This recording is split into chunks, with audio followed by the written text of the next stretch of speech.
Good evening అండి అందరికీ.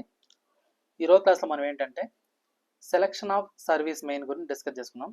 Selection of service main. So first of all మనకి ఏంటంటే అసలు సర్వీస్ మెయిన్ అంటే ఏంటి? సో సర్వీస్ మెయిన్ అంటే ఏంటంటే ఏదైతే మనకు లోకల్లో డిస్ట్రిబ్యూషన్ లైన్ అయితే ఉంటుందో ఆ డిస్ట్రిబ్యూషన్ లైన్ నుంచి హౌస్ హోల్డ్ అప్లయన్సెస్కి తీసుకునే కనెక్షన్నే మనం ఏమంటామంటే ఇక్కడ సర్వీస్ మెయిన్ అంటాం. సో ఏదైతే ఒక డిస్ట్రిబ్యూషన్ లైన్ ఉంటుందో ఆ యొక్క డిస్ట్రిబ్యూషన్ లైన్ నుంచి మన హౌసెస్లో ఎనర్జీ మీటర్ వరకు తీసుకునే లైన్నే మనం ఏమంటామంటే జనరల్గా సర్వీస్ మెయిన్ అంటాం. మరి ఈ యొక్క సర్వీస్ మెయిన్ యొక్క ఇంపార్టెన్స్ ఏంటి? సో మనం తీసుకునే ఈ యొక్క సర్వీస్ మెయిన్ యొక్క ఇంపార్టెన్స్ ఏంటి అన్నప్పుడు సో జనరల్ మనకి ఏంటంటే ఈ సర్వీస్ మెయిన్ అనేది ఓవరాల్ మెయింటెనెన్స్ ఎప్పుడైతే చేస్తామో ఒక హౌస్లో అక్కడ ఆ యొక్క మెయింటెనెన్స్ కోసం దీన్ని మనం యూజ్ చేసుకుంటాం. అంటే ఎట్లా? సో మనకి ఏదైతే సప్లై తీసుకుంటామో ఆ యొక్క సప్లైని ఆఫ్ చేసుకోవడం కానీ ఆన్ చేసుకోవడం కానీ అంటే ఎంటైర్ ఎలక్ట్రికల్ ఇన్స్టాలేషన్ ఏదైతే బిల్డింగ్ తీసుకుంటామో సో అక్కడ మనకి ఏంటంటే ఎనర్జీ మీటర్కి ఈ యొక్క సర్వీస్ మెయిన్ ద్వారా మన సప్లైని ఇస్తాం. అంటే డిస్ట్రిబ్యూషన్ లైన్ నుంచి ఎనర్జీ మీటర్కి కనెక్ట్ చేసుకొని ఆ యొక్క ఎనర్జీ మీటర్ నుంచి మెయిన్ బోర్డుకి ఇస్తాం. అదే డిస్ట్రిబ్యూషన్ బోర్డుకి కనెక్ట్ చేస్తాం అన్నమాట. ఓకేనా? సో ఇది అయితే ఈ యొక్క సర్వీస్ మెయిన్ని మనం ఏ విధంగా అంటే దీని యొక్క మెయిన్ పర్పస్ ఏంటి అంటే ఈ యొక్క సర్వీస్ మెయిన్ తీసుకోవడం వల్ల మనకు పర్పస్ ఏంటి అంటే సో మనకు ఏదైతే లోడ్ ఉందో ఆ లోడ్ని మనం కంట్రోల్ చేసుకోవడానికి. సో మనకు దీని యొక్క పర్పస్ ఏంటి అన్నప్పుడు మనం తీసుకునే ఈ యొక్క సర్వీస్ మెయిన్ ఏదైతే ఉందో దాని యొక్క పర్పస్ ఏంటి అన్నప్పుడు మనం ఏదైతే లోడ్ తీసుకున్నామో ఆ లోడ్ని కంట్రోల్ చేసుకోవడానికి. So control total load. So మనం ఏదైతే లోడ్ తీసుకున్నామో ఆ లోడ్ కంట్రోల్ చేసుకోవడానికి. ఇంకోటి ఏంటి? సో మనం ఏంటంటే హౌసింగ్లో వైరింగ్ అనేది ప్రొవైడ్ చేస్తుంటాం. సో మనకు డిఫరెంట్ అప్లయన్సెస్ అనేవి ఉంటాయి ఒక హౌస్లో. సో లైక్ టీవీ కానీ ఫ్రిడ్జ్ కానీ గ్రైండర్ కానీ మిక్సర్ కానీ వాషింగ్ మిషన్ కానీ గీజర్ కానీ ఇట్లా. సో అలాంటి అప్లయన్సెస్కి మనం ఏం చేస్తాం? వైరింగ్ అనేది ఇస్తాం. సో ఆ వైరింగ్ని ప్రొటెక్ట్ చేసుకోవడానికి. సో టు ప్రొటెక్ట్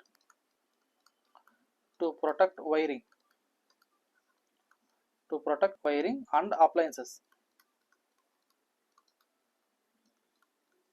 సో దానికి మనం ఏం చేస్తాము అంటే దీని యొక్క పర్పస్ నేను చెప్పేది సర్వీస్ మెయిన్ యొక్క పర్పస్ ఏంటంటే సో టోటల్ లోడ్ కంట్రోల్ చేసుకోవడానికి అండ్ ప్రొటెక్ట్ చేసుకోవడానికి.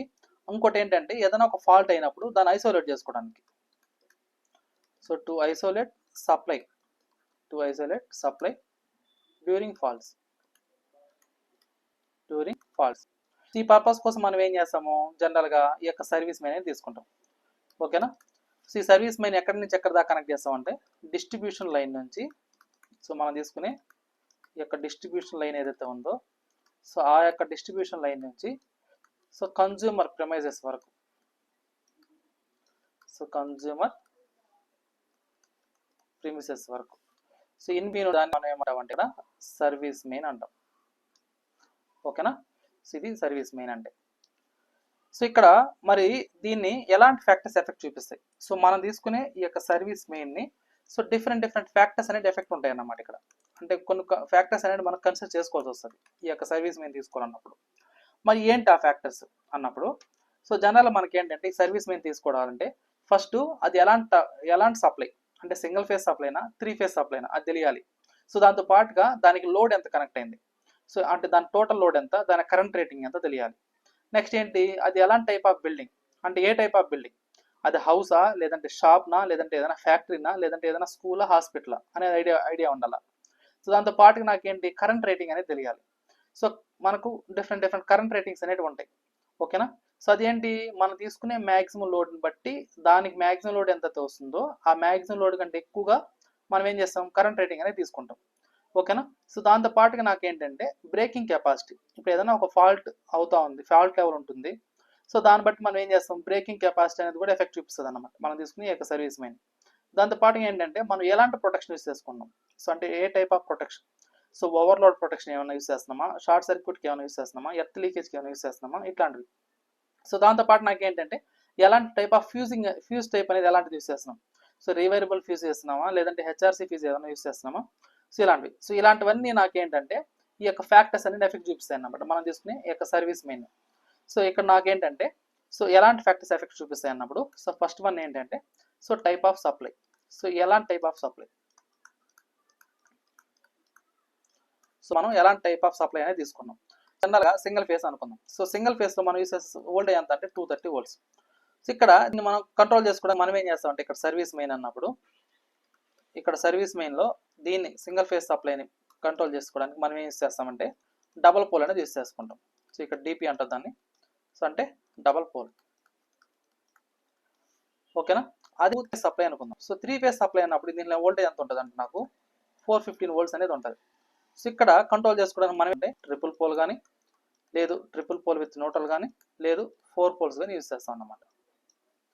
ఓకేనా, సో ఇది అంటే మనం యూజ్ చేసే సప్లైని బట్టి మనం సర్వీస్ అనే దాన్ని కనెక్ట్ తీసుకుంటాం. సో అదేవిధంగా మనకు ఏదైనా లోడ్ ఉంటుంది. సో మనకి ఏదైనా లోడ్ తీసుకున్నప్పుడు సో అప్పుడు నాకేమవుతుంది, సో కనెక్టర్ లోడ్. సో మనం తీసుకునే కనెక్టర్ లోడ్ కూడా ఈ యొక్క సర్వీస్ మెయిన్ ఒక ఎఫెక్ట్ చూపిస్తుంది అన్నమాట. లోడ్ సో ఎంత లోడ్ తీసుకున్నాం. సో ఫర్ ఎగ్జాంపుల్ మనం ఏంటంటే ఒక హౌస్కి ఒక హౌస్ లోడ్ అనేది లెటస్ అజ్యూమ్ ఒక 400 వోల్ట్స్ ఉందనుకుందాం. సారీ 4000 వోల్ట్స్ ఉందనుకుందాం. 4000 వాట్స్ ఉందనుకుందాం. ఇది టోటల్ లోడ్ సింగిల్ సప్లై అయినప్పుడు. సో మనకు జనరల్గా ఒక హౌస్కి 4000 వాట్స్ అనేది ఉంది. సో మనకు సింగిల్ ఫేస్ అన్నప్పుడు అప్పుడు నాకు కరెంట్ ఏమవుతుంది అంటే ఇక్కడ సో 4000 ఓవర్ 230. సో ఎంత అవుతుంది అంటే ఇది 17.4 యాంపియర్స్ అనేది అవుతుంది. సో ఇప్పుడు నాకేమైంది ఇక్కడ కరెంట్ అనేది 17.4 అయింది. అయితే ఇక్కడ మనం సెలెక్ట్ చేసుకునే హైర్ రేటింగ్ ఎంత సెలెక్ట్ చేసుకోవాలంటే ఇక్కడ సో మనం సెలెక్ట్ నెక్స్ట్ హై రేటింగ్ అనేది తీసుకోవాలి. అంటే ఇక్కడ నెక్స్ట్ హైయర్ రేటింగ్ అనేది మనం ఏం తీసుకోవాలంటే ఇక్కడ కరెంట్ తీసుకోవాలి. నెక్స్ట్ హైయర్ రేటింగ్ అంటే ఏంటి, దాని మీనింగ్ అంటే సో జనరల్గా మనకు 16 యాంపియర్స్, ఆ తర్వాత అంటే 30 కానీ 32 యాంపియర్స్ కానీ ఉంటుంది.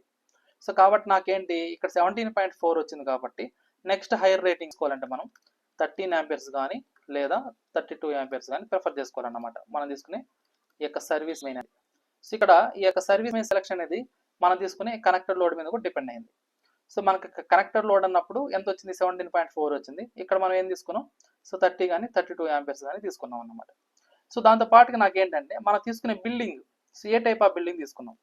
సో మనం తీసుకునే టైప్ ఆఫ్ బిల్డింగ్ మీద కూడా ఈ యొక్క సర్వీస్ మెయిన్ అనేది డిపెండ్ అవుతుంది. So type of building so అంటే మనం ఎలాంటి టైప్ ఆఫ్ బిల్డింగ్ తీసుకున్నాం, ఒక స్కూలా లేదంటే షాపా లేదంటే హాస్పిటలా ఇట్లాంటిది అన్నమాట. సో టైప్ ఆఫ్ బిల్డింగ్ అంటే ఈ టైప్ ఆఫ్ బిల్డింగ్ అన్నప్పుడు సో ఇక్కడ మనం తీసుకునే సర్వీస్ మెయిన్ ఎలా ఉంటుంది అంటే నాకు మన సర్వీస్ మెయిన్ సో ఎలాంటి టైప్ ఆఫ్ సర్వీస్ మెయిన్ అనేది ప్రిఫర్ చేస్తాం అన్నప్పుడు